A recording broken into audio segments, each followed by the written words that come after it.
حضرت ابو ہریرہ رضی اللہ تعالیٰ عنہ بیان کرتے ہیں، رسول اللہ صلی اللہ علیہ وآلہ وسلم نے فرمایا، بے شک اللہ تعالیٰ فرماتا ہے، انسان میری عبادت کے لیے فارغ ہو جا، میں تیرے دل کو مالداری قناعت سے بھر دوں گا، تیری محتاجی ختم کر دوں گا، اور اگر تو ایسے نہیں کرے گا تو میں تمہیں کاموں میں مصروف کر دوں گا اور تیری محتاجی ختم نہیں کروں گا۔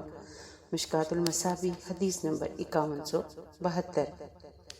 عمرو بن میمون عودی رضی اللہ تعالیٰ عنہ بیان کرتے ہیں، رسول اللہ صلی اللہ علیہ وآلہ وسلم نے ایک آدمی کو نصیحت کرتے ہوئے فرمایا، 5 چیزوں کو 5 چیزوں سے پہلے غنیمت سمجھو، اپنی جوانی کو اپنے بڑھاپے سے پہلے، اپنی صحت کو اپنی مرض سے پہلے، اور اپنے مالدار ہونے کو اپنی محتاجی سے پہلے، اپنی فراغت کو اپنی مصروفیت سے پہلے، اور اپنی زندگی کو اپنی موت سے پہلے۔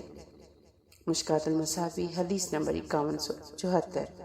سہل بن سعد رضی اللہ تعالیٰ عنہ بیان کرتے ہیں، رسول اللہ صلی اللہ علیہ وآلہ وسلم نے فرمایا، اگر دنیا کی اہمیت اللہ کے نزدیک مچھر کے پر کے برابر بھی ہوتی تو وہ کسی کافر کو اس میں سے پانی کا گھونٹ بھی نہ پلاتا۔ مشکوٰۃ المصابیح، حدیث نمبر 5177۔ ابن مسعود رضی اللہ تعالیٰ عنہ بیان کرتے ہیں، رسول اللہ صلی اللہ علیہ وآلہ وسلم نے فرمایا، جاگیریں مت بناؤ ورنہ تم دنیا میں منہمک ہو جاؤ گے۔ مشکوٰۃ المصابیح، حدیث نمبر 5178۔ ویڈیو اچھی لگے تو چینل کو لائک اور سبسکرائب کریں تاکہ اس طرح کی معلوماتی ویڈیو آپ کو بر وقت ملتی رہیں۔ شکریہ۔